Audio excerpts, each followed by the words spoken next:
तो आनुवंशिकता में हम लोग पढ़ रहे थे आनुवंशिकता। आनुवंशिकता के लास्ट में हमने पढ़ाया था मनुष्य में लिंग निर्धारण, सेक्स डिटर्मिनेशन इन मैन। उसके पहले अपूर्ण प्रभाविता में पढ़ा रहा था, उसको थोड़ा ध्यान दोगे यहाँ पर। अपूर्ण प्रभाविता, उसमें एक उदाहरण हमने दिया था मिराबिलिस जलापा, गुलाबास। उसका नाम हिंदी में कहेंगे गुलाबास लिखा हुआ, गुल अब्बास। मिराबिलिस जलापा नामक पौधा हमने दिया था। मिराबिलिस जलापा यहाँ लिख रहे हैं, ये दूसरा पढ़ाएंगे अभी, इसका पहले जान जाओ। मिराबिलिस जलापा, मिराबिलिस है, जलापा ये इंग्लिश में मिराबिलिस, मिराबिलिस जलापा, जलापा ऐसे, ठीक ना। इसको 4 o'clock पौधा कहते हैं। हमने कहा इसको कहीं कहीं गुल अब्बास लिखा हुआ है। अब ये मतलब नाम हिंदी का लिखा है, लेकिन ये नाम कहीं हमको दिखाई नहीं दे रहा है। नहीं, कहीं कहीं किसी ने गुल अब्बास भी इसको लिख दिया है। हमने बताया था कि इसमें लाल फूल सफ़ेद फूल होता है, लाल फूल और सफ़ेद फूल। इसको थोड़ा सा उसमें एक छोटी सी भूल है, भूल रंग में हो गया था, उसी को सुधरवा रहे हैं। वो तो वीडियो बन चुका है, वीडियो बना करके लोड हो चुका है। अभी हम उसको ये नहीं किए हैं, लेकिन हम उसको हटाएंगे नहीं। उसमें थोड़ा सा सुधार है, उसको सुधार करेंगे। मिराबिलिस जलापा में लाल फूल सफ़ेद फूल,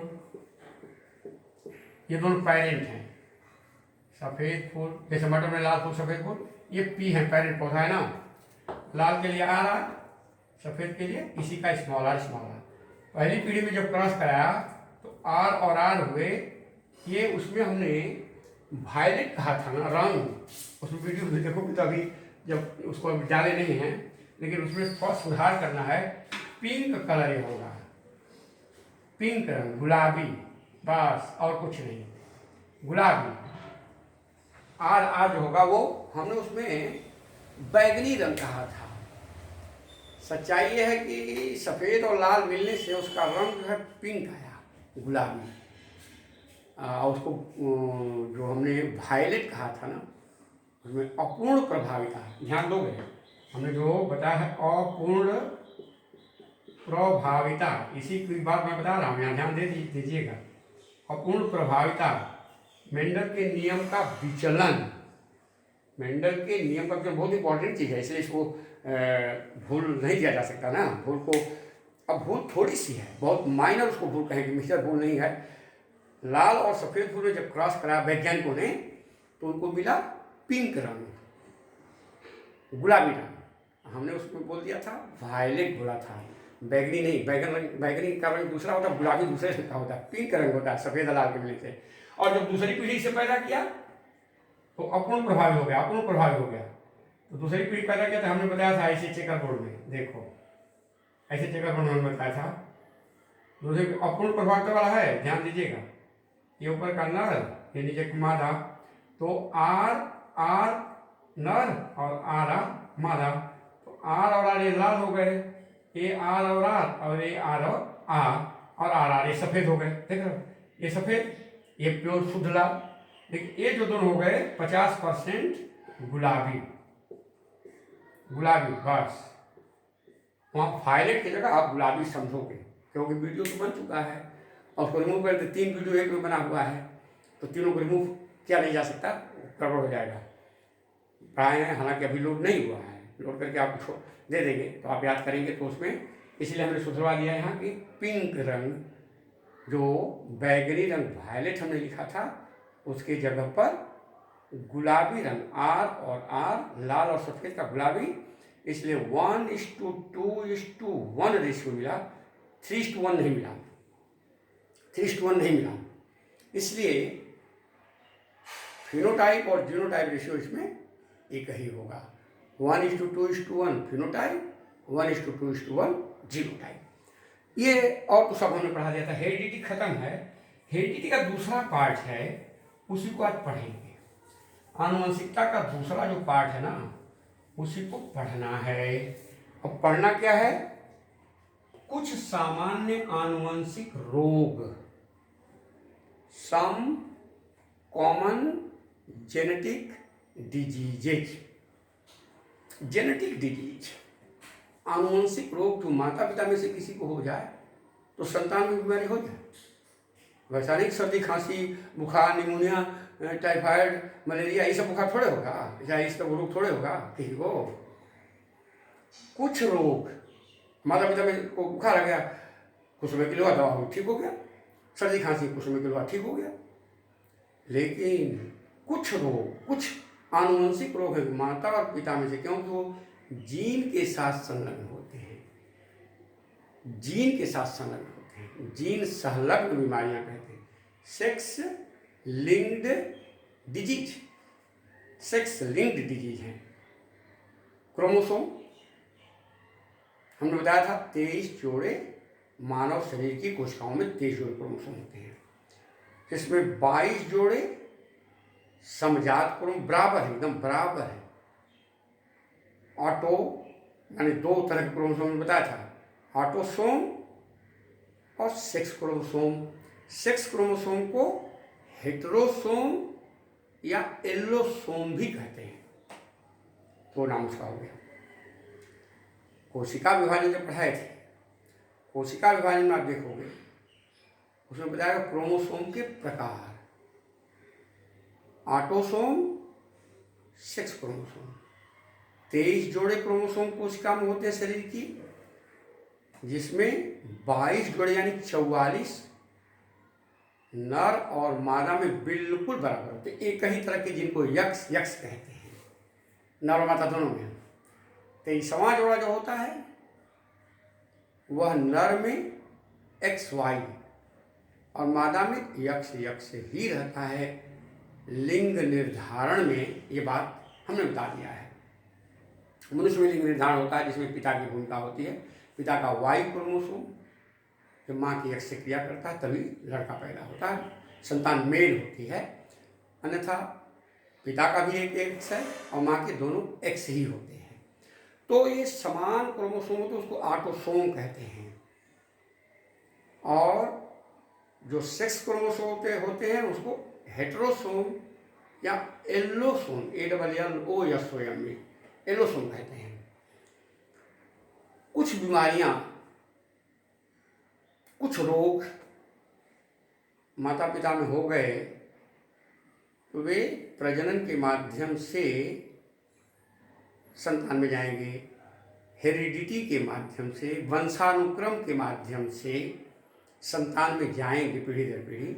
इसलिए उनको कहेंगे आनुवंशिक रोग, यानी वंश परंपरा से माता पिता से संतान में वो रोग आ जाए, इसलिए यहाँ कहा गया आनुवंशिक रोग, common genetic diseases. Genetic disease, आनुवंशिक रोग का क्या कारण है, ये पहली हेडिंग जब आप सिलेबस पढ़ोगे ना तो उसमें आनुवंशिक रोग के कारण पहले लिखा होगा कारण। आनुवंशिक रोग के कारण क्या है? जैसे हमारे शरीर में क्रोमोसोम है, ऑटोसोम हो सेक्स क्रोमोसोम हो, दोनों क्रोमोसोम की बात में कर रहा हूँ। ये क्रोमोसोम जो हैं उनकी रचना में, उस पर पाए जाने वाले जीन के गठन में, रचना में, संख्या में, नंबर में किसी कारण से, बाह्य प्रभाव या आंतरिक प्रभाव से, जैसे सूर्य की विकिरण ऊर्जा पड़ रही है, सूर्य की अल्ट्रावायलेट पराबैंगनी किरणें आ रही हैं, रासायनिक पदार्थ बहुत सारा है उसका प्रभाव पड़ गया शरीर के अंदर। क्या रासायनिक पदार्थ, क्रॉसिंग ओवर की क्रिया हमने बताया था। म्योसिस विभाजन होता है तो होमोलॉगस क्रोमोसोम के नॉन सिस्टर क्रोमेटिड, जैसे होमोलॉगस क्रोमोसोम के समजात जो क्रोमोसोम होता है उसका क्रोमेटिड एक जोड़ा होता है ना, 2 क्रोमेटिड होते हैं क्रोमोसोम में, एक क्रोमेटिड होता है माँ का और एक क्रोमेटिड होता है पिता का। दोनों सेंट्रोमियर से जुड़ जाते हैं, इसको हम कहते हैं समजात क्रोमोसोम, होमोलॉगस क्रोमोसोम। तो एक क्रोमोसोम है होमोलॉगस क्रोमोसोम के दोनों क्रोमेटिड क्या हो गए? सिस्टर क्रोमेटिड, सिस्टर क्रोमेटिड कहलाएंगे।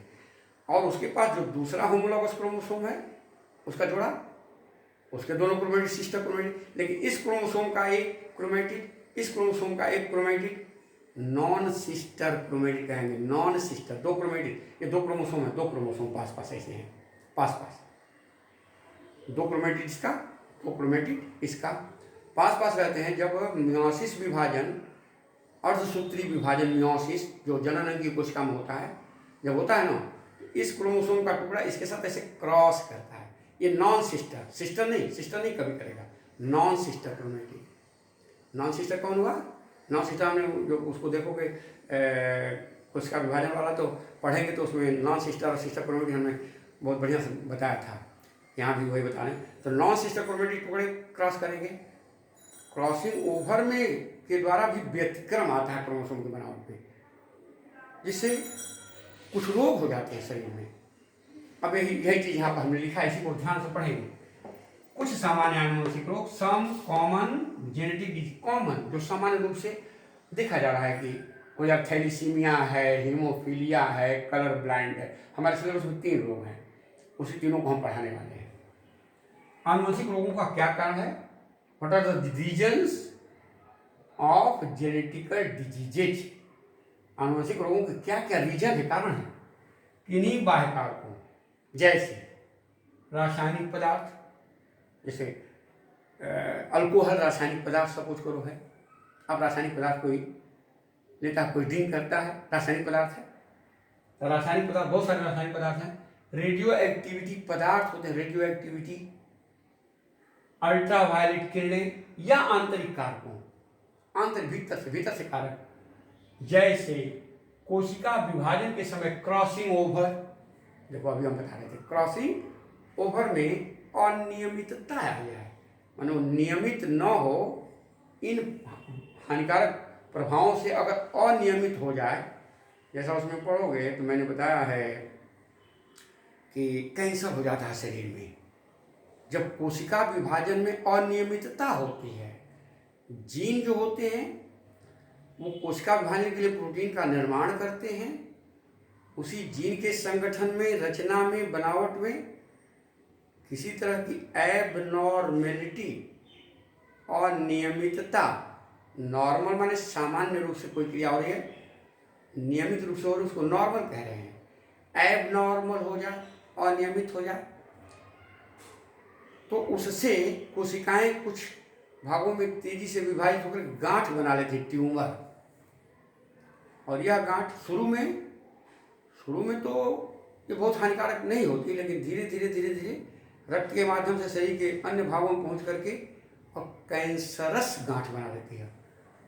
वो जीन जो उत्तरदायी होते हैं इस तरह के कोशिका विभाजन पर, उसको ऑन्कोजीन कहते हैं। ऑन्कोजीन, ये हमने पहले उसका विभाजन आप बढ़िया से पढ़ोगे तो उसमें खूब साफ कैंसर कोशिका जो सिलेबस में है भी उसको बताएंगे। यहाँ अनियमितता आदि के कारण ऑटोसोम या लिंक क्रोमोसोम, 2 ही क्रोमोसोम है। एक शरीर के गठन का क्रोमोसोम है, एक जनन कोशिकाओं, जनन अंग का निर्धारण करने वाला क्रोमोसोम, जिसको लिंक क्रोमोसोम कह रहे हैं।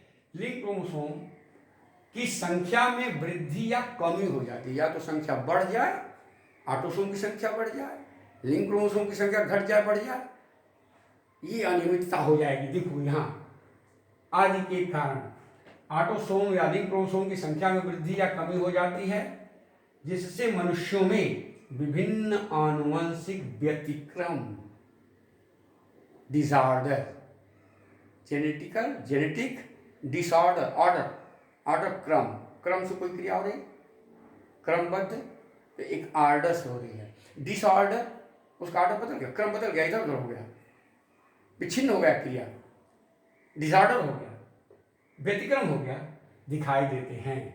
मानव में क्रोमोसोम की संरचनात्मक, स्ट्रक्चरल संरचना, स्ट्रक्चर माने रचना, स्ट्रक्चरल संरचनात्मक या रचनात्मक आप कह सकते हो, यहाँ शब्द लिखा हुआ संरचनात्मक, तथा संख्यात्मक, न्यूमेरिकल नंबर। एक है स्ट्रक्चर, एक उसकी संख्या भी कम ज़्यादा हो जाती है, और उसकी बनावट में भी अनियमितता आ जाती है, डिसऑर्डर आ जाता है, व्यतिक्रम हो जाता है। यही चीज बड़ी इंपॉर्टेंट है। संख्यात्मक परिवर्तन के कारण उसमें चेंज हो जाता है, जिससे मानव क्रोमोसोम ढांचा, उसका जो बनावट है, जो उसका कैरियोटाइप उसको बोलते हैं, कैरियोटाइप बनावट, यहाँ कोष्टक में हमने लिखा है क्रोमोसोम ढांचे या कैरियोटाइप, अंग्रेजी शब्द है KARYOTYP, कैरियोटाइप में कभी कभी असामान्यताएं आ जाती हैं। एबनॉर्मलिटी, नॉर्मल सामान्यता, सामान्य, एबनॉर्मलिटीज बहुत सी असामान्यताएं आ जाती हैं, समानता नहीं रहती है, आ जाती हैं। इससे मनुष्य में विभिन्न प्रकार के रोगों के लक्षण या सिंड्रोम, SYNDROME लक्षण, सिम्पटम अंग्रेजी में कहते हैं, उसी को सिंड्रोम कहते हैं। लक्षण कहो, सिंड्रोम कहो, उत्पन्न हो जाते हैं। रोग का लक्षण, यानी रोग का लक्षण खूब संक्षेप में क्या आप जान गए यहाँ पर। रोग का लक्षण हो गया क्रोमोसोम, मानव शरीर में 2 प्रकार के क्रोमोसोम होते हैं। एक होता है ऑटोसोम, जिसको सोमैटिक क्रोमोसोम भी कहते हैं, सोमा, SOMA, सोमा माने बॉडी, शरीर, क्रोमोसोम, क्रोमो माने कलर, रंग, जैसे आपने पढ़ा है क्रोमोप्लास्ट, क्लोरोप्लास्ट, ल्यूकोप्लास्ट, ल्यूको माने व्हाइट। स्त्रियों में एक बीमारी होती है ल्यूकोरिया, श्वेत प्रदर, श्वेत प्रदर, ल्यूकोरिया, ल्यूको सफेद स्राव होता है शरीर से, उसको ल्यूकोरिया कहते हैं। व्हाइट ब्लड सेल को ल्यूकोसाइट कहते हैं। ल्यूको का मतलब सफेद होता है, क्लोरो का मतलब ग्रीन, हरा, क्लोरोफिल, क्लोरोप्लास्ट, हरित लवक, क्रोमो माने रंगीन, हरा को छोड़ो, पीला, लाल, नीला, बैगनी, ये बहुत सारे रंग होते हैं, उसको हम क्रोमो कहते हैं। क्रोमोसोम क्यों कहते हैं भाई? गुणसूत्र, अगर सही में इसकी मीनिंग देखा, क्रोमो माने कलर्ड, सोमो माने बॉडी, शरीर, रंगीन शरीर। अगर कोशिका को केंद्र को रंगा जाए, जिसमें क्रोमैटिन धागे हैं, क्रोमैटिन कण हैं, तो तुरंत एक विशेष रंग से रंगा जाता है, स्टेन पकड़ लेगा, रंग पकड़ लेगा क्रोमोसोम, इसलिए उसको क्रोमोसोम का। खैर, मनुष्य के शरीर में 23 जोड़े क्रोमोसोम पाए जाते हैं कोशिका में, दैहिक कोशिका, सोमैटिक सेल, बॉडी सेल, जिसमें 22 जोड़े नर और मादा दोनों में बिल्कुल बराबर होते हैं, जिनको ऑटोसोम या सोमैटिक क्रोमोसोम कहते हैं। 23वां जोड़ा मादा में वही होता बराबर, यक्स जिसको लिखते हैं, लेकिन नर में 23वां जोड़ा XY होता है। 22 जोड़े जो होते हैं यक्स नर और मादा दोनों में होते हैं, लेकिन जो 23वां जोड़ा होता है वो XY होता है पुरुष में, जिसको सेक्स क्रोमोसोम या लिंग क्रोमोसोम कहते हैं। तो ये जो 2 तरह के क्रोमोसोम हैं, इनकी स्ट्रक्चर है, एक रचना है, बनावट है, और इनकी संख्या, जैसे संख्या हमने बताया 23 जोड़ा। अच्छा, संख्या घट बढ़ सकती है, इसी बात को यहाँ पर माइन्यूटली समझने की बात है। क्रोमोसोम की रचना भी बदल सकती है, स्ट्रक्चरल, संरचनात्मक और संख्यात्मक, न्यूमेरिकल, नंबर 1 संख्या कब घट बढ़ सकती है? जब कुछ रासायनिक पदार्थ, कुछ किरणें, जैसे यक्स किरण, एक्सरे कराने जा रहे हो आप शरीर का, डॉक्टर ने लिख दिया कि एक्सरे करा लो बॉडी का, एक्सरे कराने गए, देखा होगा एक्सरे करने वाले सामने से अपने को शरीर को ढके रहते हैं, मैंने मोटा एक कपड़ा लगाए रहते हैं, जिससे यक्स किरण जो होती है, यक्स किरण, उसका प्रभाव उसकी बॉडी पर न पड़ जाए, छिटक के थोड़ी देर के लिए एक्सरे प्रभावित की गई। अगर बहुत ज़्यादा एक्सरे कराया जाए तो उसके जीन, उसके क्रोमोसोम में परिवर्तन आ सकता है।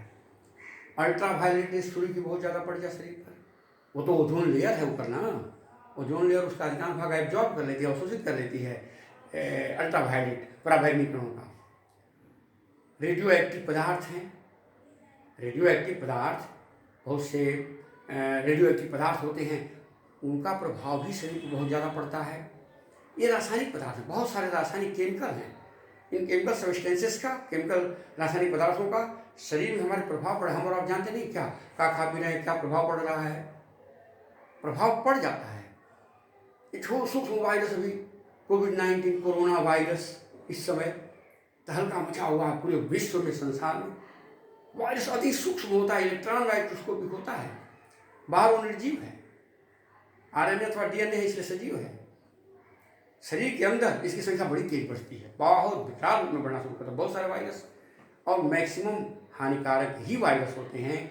इसलिए वायरस को हिंदी में विषाणु कहते हैं, जान जाओ।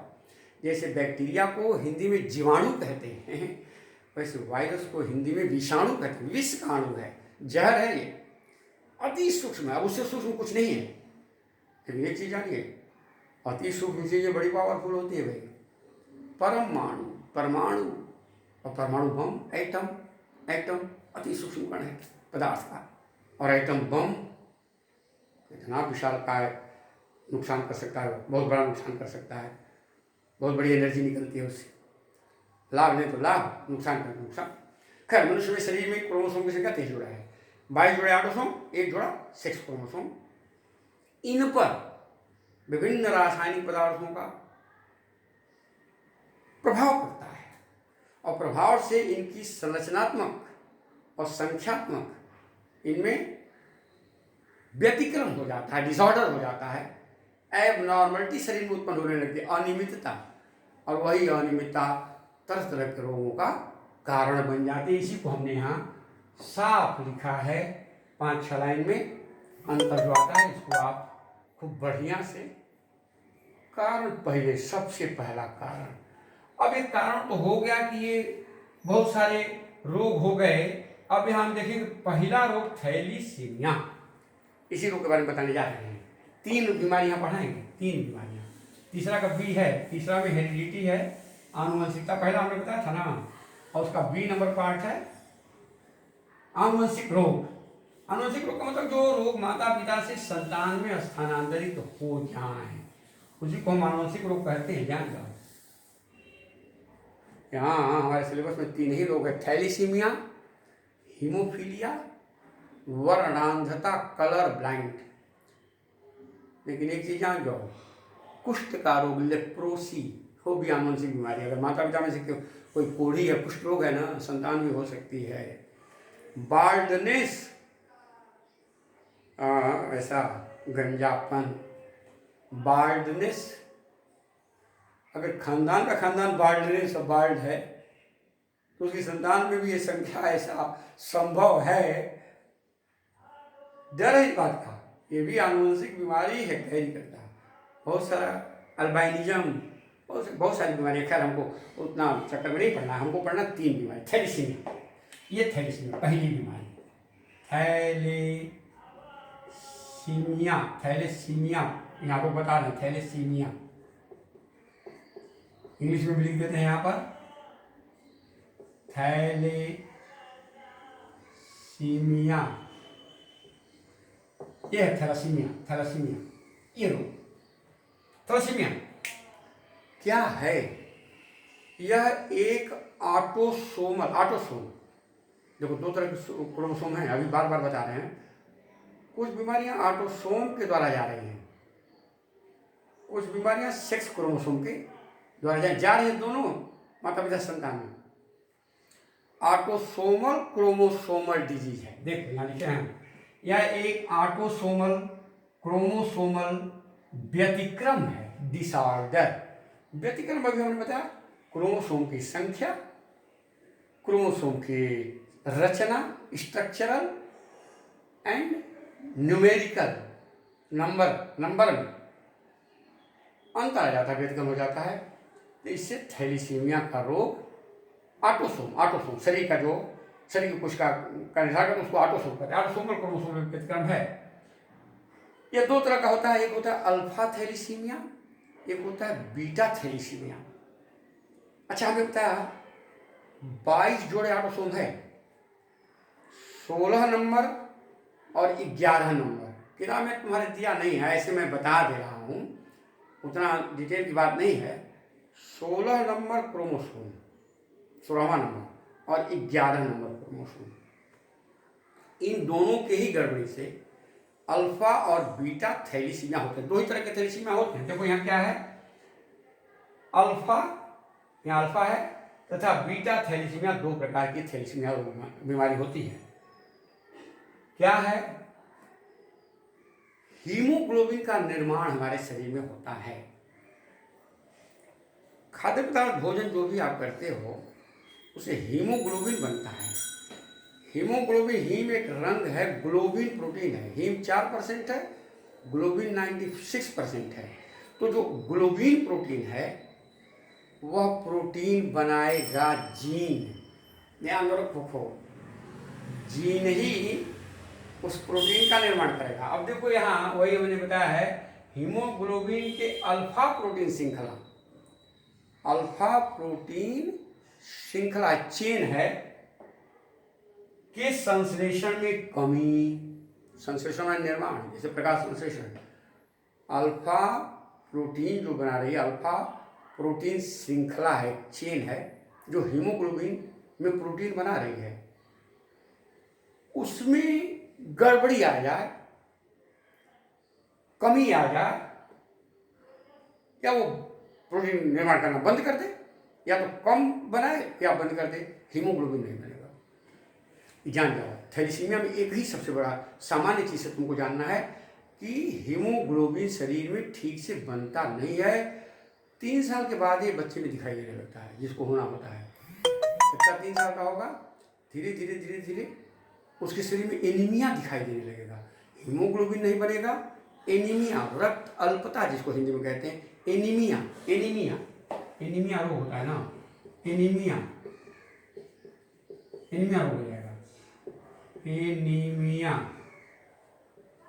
इसको रक्त अल्पता भी कहते हैं। अल्प माने कमी, रक्त की कमी, यानी हीमोग्लोबिन की कमी के कारण होने वाला यह रोग है, जो ऑटोसोमल क्रोमोसोमल बीमारी, ऑटोसोम क्रोमोसोम के द्वारा माता पिता संतान में जाता है।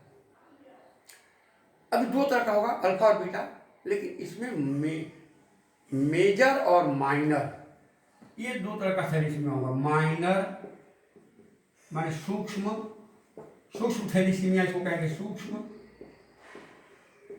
और मेजर,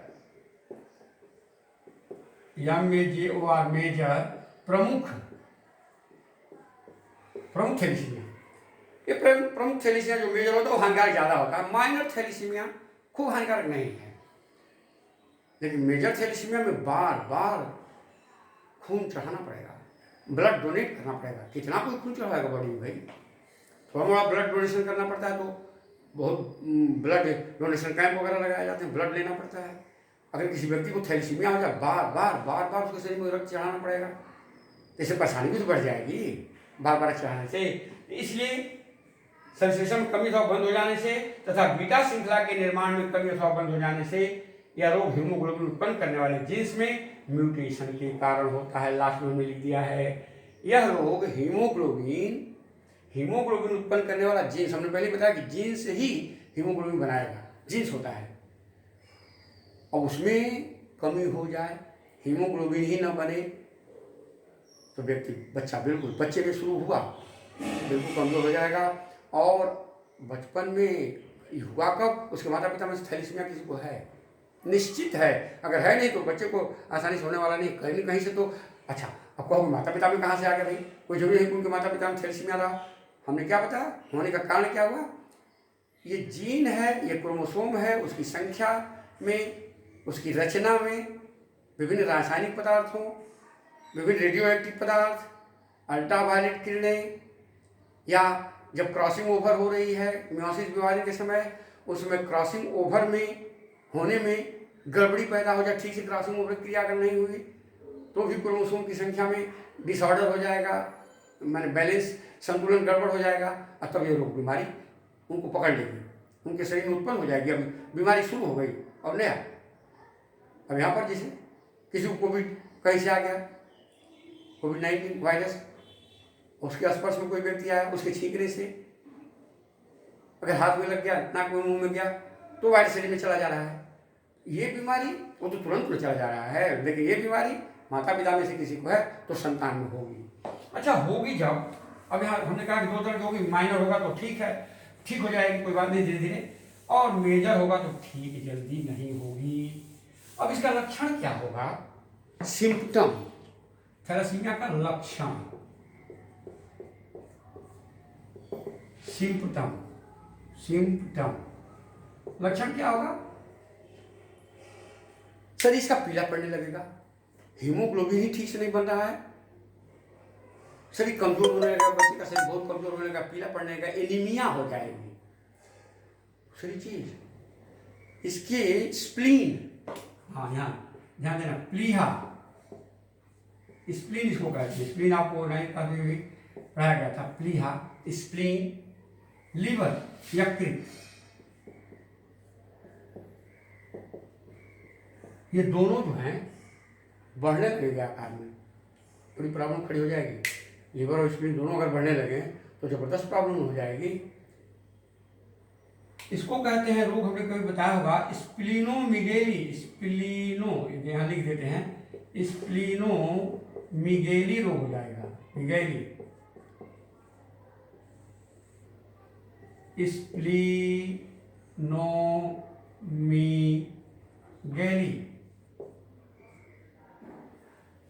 लीवर भी आकार में बढ़ने लगेगा, लीवर में भी आकार में बढ़ना हिपैटिक बीमारी हो जाएगी, लीवर की बीमारी हो जाएगी।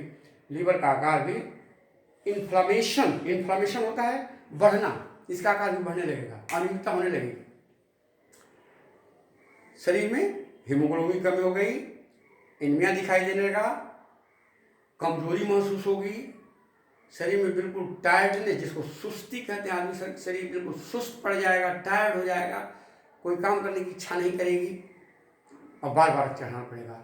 जब बार बार रक्त चढ़ाया जाएगा, निश्चित है बहुत बड़ी गड़बड़ी होगी। जब बार बार रक्त चढ़ाया जाएगा तो आयरन का ओवरलोड होगा, ध्यान में रखिए, बहुत इंपॉर्टेंट चीज बता रहे हैं। आयरन, लोहा जिसको तत्व कहते हैं, Fe का ओवरलोड, हाँ, गाड़ी में ओवरलोड हो जाए गाड़ी नहीं चलेगी, ये भी एक शरीर है, शरीर को चलाना है, बहुत ज़्यादा मात्रा में आयरन अगर शरीर में ओवरलोड हो गया तो इस आयरन के ओवरलोड होने से, अधिक मात्रा में आयरन जाने से, क्योंकि बार बार चढ़ाने की जरूरत पड़ेगी, बार बार चढ़ाने की जरूरत पड़ेगी, उस समय क्या होगा? इसके लीवर, इसके तंत्रिका तंत्र, नर्वस सिस्टम और इसके हार्मोन्स को प्रभाव करा। इंडोक्राइन तंत्र, इंडोक्राइन जो हार्मोन में बताया था, इंडोक्राइन तंत्र यानी हार्मोन, इंडोक्राइन तंत्र का मतलब यहाँ हार्मोन से मतलब हमारा है। अंतःस्रावी, इसको हिंदी में क्या कहो? अंतःस्रावी तंत्र, अंतःस्रावी तंत्र में गड़बड़ी, बिल्कुल गड़बड़ी आ जाएगा। अंतःस्रावी तंत्र का गड़बड़ होना मामूली खतरनाक नहीं, आपने पढ़ा होगा, हार्मोन का डिसऑर्डर हो गया, शरीर में व्यतिक्रम हो गया, कभी अधिकता हो गई तो शरीर पर तरह तरह के रोग पैदा होने लगे। एक रोग तो थैलेसीमिया है ही, दूसरा और कई रोग शरीर में पैदा हो सकता है। इसलिए उसका लिवर डैमेज होने लगेगा, तंत्रिका तंत्र बुरी तरह से प्रभावित होगा, व्यक्ति की मेमोरी खत्म हो सकती है, इसमें भूख नहीं लगती है, यही समझ लो। जब एनीमिया की बीमारी होगी तो भूख कम लगेगी, भूख में कमी, ये सब लक्षण है, सिम्टम है, भूख में कमी, और बार बार रक्त संचालन करना पड़ेगा क्योंकि हीमोग्लोबिन कम हो जाएगा। तो जब हीमोग्लोबिन कम होगा तो एक परेशानी क्या होगी, थोड़ा सोचिए। हीमोग्लोबिन का श्वसन वर्णक है, श्वसन में ऑक्सीजन कैरियर है, ऑक्सीजन को हीमोग्लोबिन ही रक्त ही हमारे शरीर की कोशिकाओं तक ऑक्सीजन को ले जाता है। तो ऑक्सीजन ठीक तरीके से हमारे शरीर में पहुंच नहीं पाए क्योंकि हीमोग्लोबिन तो कम हो जाएगा, तो ऑक्सीजन को ले पहुंच जाएगा। उस स्थिति में श्वसन संबंधी बहुत सारे विकार शरीर में आ जाएंगे, रेस्पिरेटरी सिस्टम से सभी, क्योंकि ऑक्सीजन नहीं जाएगी, भोजन का ठीक से ऑक्सीकरण नहीं होगा, उसको एनर्जी नहीं मिल पाएगी, शरीर का कोई काम नहीं होगा। इतनी डेंजरस बीमारी है थैलेसीमिया है कि अगर हो गई तो अभी इसका इलाज आसान नहीं, इलाज तो संभव है नहीं। इसके लिए एक उपाय है। उपाय क्या है? शादी के पहले, भाई माता पिता में है तभी ना, लड़के और लड़की की शादी के पहले एक उपाय जो सिलेबस के अनुसार आपको जानना है थैलीसीमिया में, उसको यहाँ लिख दे रहे हैं, उसको आप किताब से पढ़ के बढ़िया से याद करोगे। यहाँ मैं समझा दे रहा हूँ। आनुवंशिक परामर्शदाता, परामर्शदाता, जेनेटिक काउंसलिंग, जेनेटिक काउंसलिंग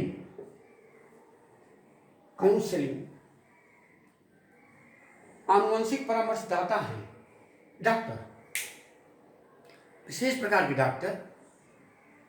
उनके पास बहुत सारे यंत्र हैं। अब आपको परामर्श देंगे शादी से पहले, हमेशा ध्यान में रखिए, शादी से पूर्व। जैसे हमारे हिंदू धर्म में परंपरा है, लड़के और लड़की की कुंडली मिलाई जाती है। वास्तव में यह सबसे बड़ी कुंडली है।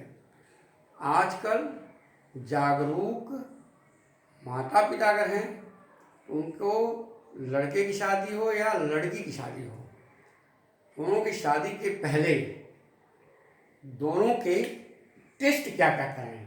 टेस्ट माने परीक्षण। परीक्षण क्या क्या कराएं? पहला है एड्स का परीक्षण। ब्लड में होता है एड्स, जो आज तक खत्म नहीं हुआ। आजकल जो कोविड-19 है, कभी इसका परीक्षण वगैरह, अभी तो टेस्ट चल रहा है, अभी इसकी कोई दवा नहीं निकली। एड्स की आज तक दवा नहीं निकली। सावधानी ही है जिसके द्वारा व्यक्ति सुरक्षित है। कोरोना से भी सावधानी है तो व्यक्ति सुरक्षित है, सेम टू सेम है। एड्स, इसके बाद ये अभी हमने बताया थैलीसीमिया, ये रोग, इसके लिए बहुत जरूरी है। RH फैक्टर, ये बहुत जरूरी है। इसी की जानकारी से भी करनी है। RH positive, RH negative.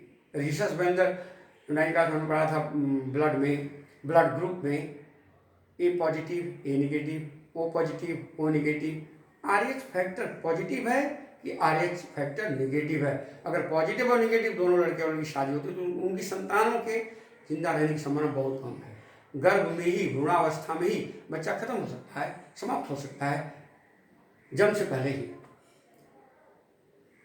और एड्स वगैरह का बहुत सारे रोग जो रक्त संचरण के द्वारा हो रहे हैं, तो इसके लिए विशेष टेस्टिंग होती है, परीक्षण किया जाता है। तो उसको हम जेनेटिक काउंसलिंग कहते हैं। माता पिता का पूरा इतिहास उनके पास आएगा।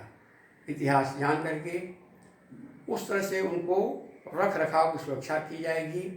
संतान अगर ऐसे माता पिता में कोई लक्षण है तो उसको धीरे धीरे करके रिमूव किया जाएगा। गर्भ में जब बच्चा आता है तो उस समय उसको किस तरह के एहतियात सावधानियां बरतने की जरूरत पड़ेगी, ये सब डॉक्टर सुझाव देंगे। उनके सुझाव में ही जीवन को आगे बढ़ा करके बिना थैलीसीमिया के स्वस्थ बच्चे को जेनेटिक काउंसलिंग के द्वारा प्राप्त किया जा सकता है। इसमें कोई संदेह नहीं है, लेकिन करना पड़ेगा, तब जाकर के ये बीमारी हम ठीक कर सकते हैं और इसमें सुविधा मिल सकती है। ये आपके सिलेबस में, इसको आप मुझसे कंसल्ट करेंगे तो आप पढ़ेंगे। मैंने यहाँ थोड़ा समझाने की कोशिश किया, इसको बताया। दूसरा रोग है हीमोफीलिया। हीमो शब्द है।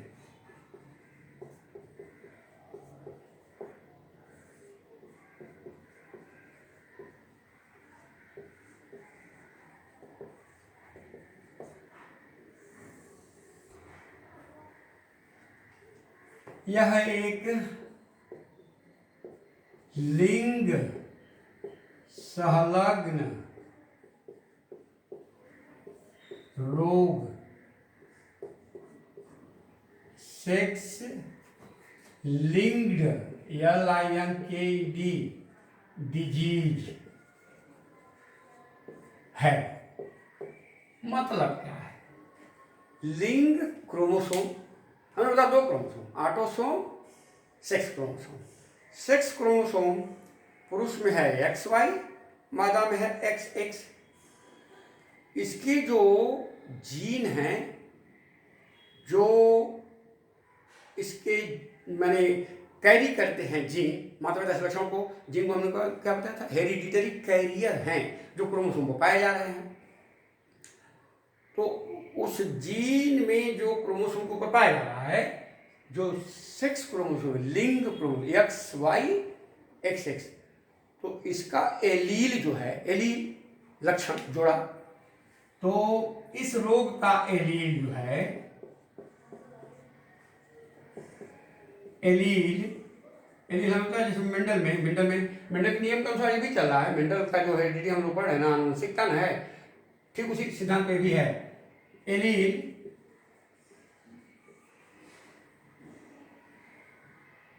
इसका एलील जो है एक्स, माने ऐसे एक्स क्रोमोसोम पर पाया जाता है। एक्स क्रोमोसोम पर, यही जानना चाहिए इसमें, एक्स क्रोमोसोम पर पाया जाता है।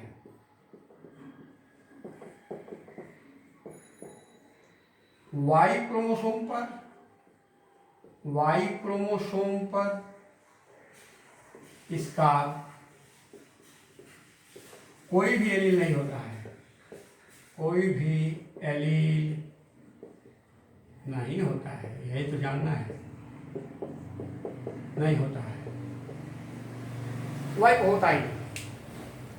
इसलिए पुरुष में एक ही एक्स है, एक वाई है, तो वाई को तो होता ही नहीं है। और दूसरी चीज, यह पुरुष में ज्यादा इसकी संभावना, पुरुष कभी संकर नहीं होगा, हाइब्रिड नहीं होगा, ये जानो, पुरुष कभी भी इससे हाइब्रिड हो नहीं सकता है। और पुरुष कैरियर नहीं हो सकता, पुरुष होगा तो पूरा होगा, स्त्री कैरियर होगी, माने वाहक, ढोने वाली स्त्रियां होती हैं इस रोग को। लेकिन ज्यादा यह रोग किसमें पाया जाता है, पुरुषों में पाया जाता है।